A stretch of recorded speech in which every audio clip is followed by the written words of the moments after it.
ըստ պատմական փաստերի դերևս 1918 թվականին Հայաստանի Դաշնակցական կառավարությունն է փորձել Թուրքիայի հետ հարաբերություններ կարգավորել։ Դե գիտեք, հավանական է դուք նկատի ունեք այն հանգամանքը, որ 18 թվականին, երբ արդեն ռուսական զորքը լքել էր հարավային Կովկասը, Անդրկովկասը,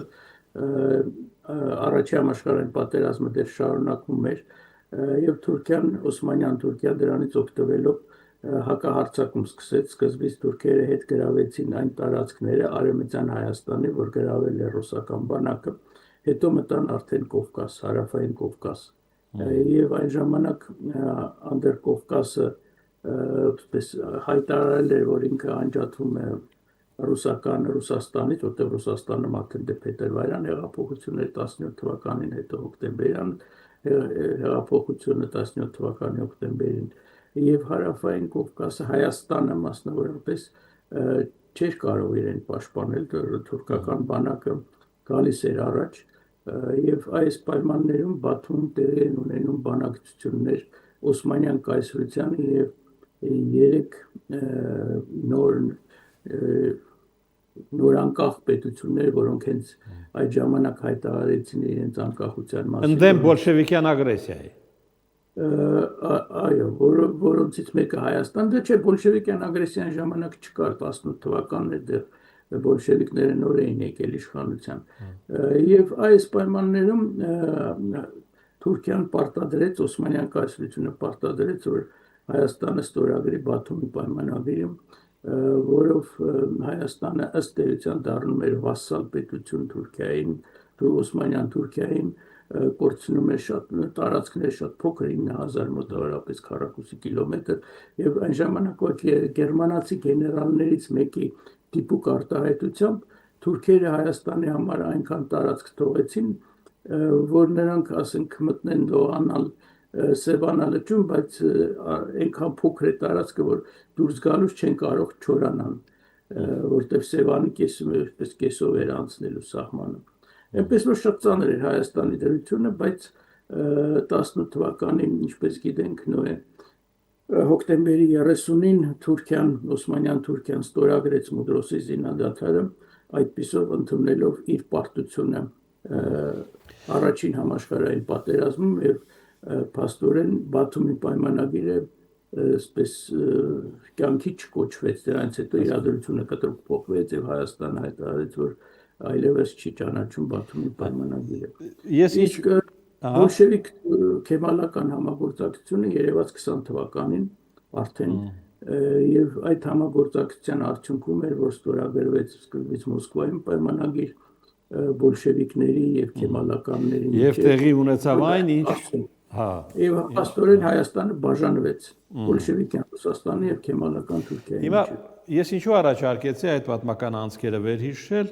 որպեսզի հարցնեմ, ի վերջո մենք պետք է գնանք Թուրքիայի հետ կարգավորման ճանապարհով, թե ոչ։ Ես կարծում եմ այո, եւ այդ մոտեցումը տասնյակ տարիների մոտեցում է, փորձառությունն էլ ինձ հուշում է, որ այո, որովհետեւ Թուրքիայի նման պետության հետ մենք պետք է փորձենք, այո, այդ պետությունը բացարձակ բարյացակամ չի տրամադրված Հայաստանի նկատմամբ եւ այլն, մենք դա շատ լավ հասկանում ենք, շատ լավ գիտենք, էլ չեմ ասում պատմական փորձառությունը, բայց պետք է մենք կարողանանք այդ պետության հետ որոշակի նորմալ հարաբերություններ, ես ուզում եմ ընդգծեմ, խոսքը գնում է միայն նորմալ դիվանագիտական հարաբերությունների մասին ունենալ եւ այդպիսով մենք հնարավորություն կունենանք որոշակի առումով մեր մեկուսացումը տարածաշրջանում եւ աշխարհում որոշակի առումով մեղմելու։ Դա կարևոր է մեզ համար։ Իհարկե, Թուրքիայի հետ հարաբերությունների կարգավորումը, սահմանի բացումը ունի նաեւ իր ռիսկերը Հայաստանի համար։ Մենք բոլորս շատ լավ դա հասկանում ենք, բայց պետք է կարողանանք մենք այդ ռիսկերը կառավարենք եւ տնտեսական առումով այն առավելությունները, որ մենք կստանանք, օգտագործենք իշահ մեր պետականության։ Իսկ որ որոշակի առավելություններ կլինեն տնտեսական առումով, ես դա հենց այնպես չեմ ասում, որտեղ այս տասնյակ տարիների ընթացքում ես մասնակցել եմ բազմաթիվ քննարկումների, հանձնախմբների, աշխատանքների, որոնք հենց այդ խնդիրներն են քննարկել եւ հիմնական եզրակացությունը բոլոր այդ մասնագիտացված հանձնախմբերի եղել այն, որ այո, ռիսկեր կլինեն, երբ որ սահմանը սկսի նորմալ գործել Թուրքիայի հետ, բայց այդ ռիսկերը պետք է կառավարել եւ ավելի շատ մենք կստանանք առավելություն դուրս գալու համար այն մեկուսացումից, որ հիմա հայտնվել ենք, որ 4 մեր հարևաններից 2-ը Հայաստանի սահմանը փակ են պահում, պետք է ուրեմն գնալ այդ ճանապարհով։ Հայաստանի նախկին իշխանությունների օրակարգում հայոց ցեղասպանության ճանաչումը ներառված էր։ Ինչ է տվել դա մեզ։ Կարող ենք մի ընդհանրական գնահատական գտնել դրա։ Տեսեք, հիմա մենք փաստեր արձանագրենք, որ այս տարիների ընթացքում հայոց ցեղասպանությունը ճանաչվել է, դատապարտվել է աշխարհի ավելի քան 30 պետության կողմից։ Այդ այնպիսի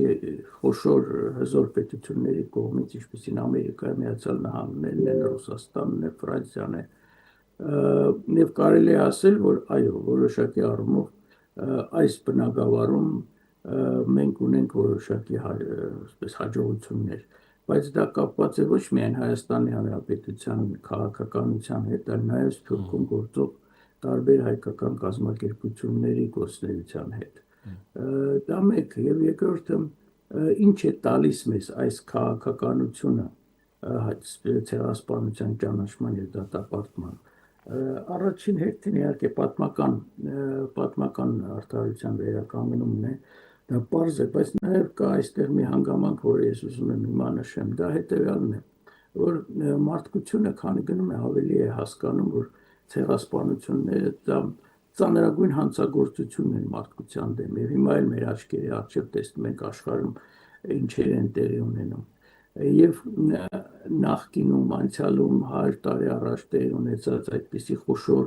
ցեղասպանության, խոշոր հանցագործության դատապարտումը դա կանխարգելիչ որոշակի հնարավորություն է ստեղծում մարդկության համար, որ նոր ցեղասպանությունները չկրկնվեն։ Եվ այս առումով եթե մի պետություն, որը դրա համար այսպես ջանքեր է գործադրում այդ կանխարգելիչ գործունեությունը ծավալելու համար, ինքը որոշակի հեղինակություն է ձեռք բերում այս աշխարհում լրացուցիչ։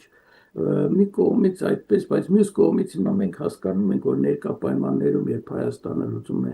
ծանրագույն գոյաբանական խնդիրներ, էկզիստենցիալ բնույթի խնդիրներ, իհարկե ցեղասպանության ճանաչման քաղաքականությունը հնարավոր չի անցկացնել այնպիսի ինտենսիվությամբ, ինչպես դա անցյալում էր, վերջո դա քաղաքականություն է։ Այստեղ ոչ միայն արդարության գաղափարն է եւ այլն, այլ քաղաքականություն է, քաղաքականությունը պրագմատիկ երևույթ է։ Ձեր ասածը հստակ երևում է Բայդենի եւ Թրամփի մոտեցումներում։ Միանգամայն իրավացի եք, այո, մենք էլ այսպես տեսանք, որ Թրամփը ինչպես խուսափեց ցեղասպանություն եզրույթ օգտագործելուց, գնաց Օբամայի ճանապարհով։ Քաղաքականություն է, այո, այո, պետք է մենք դա էլ հաշվի առնենք։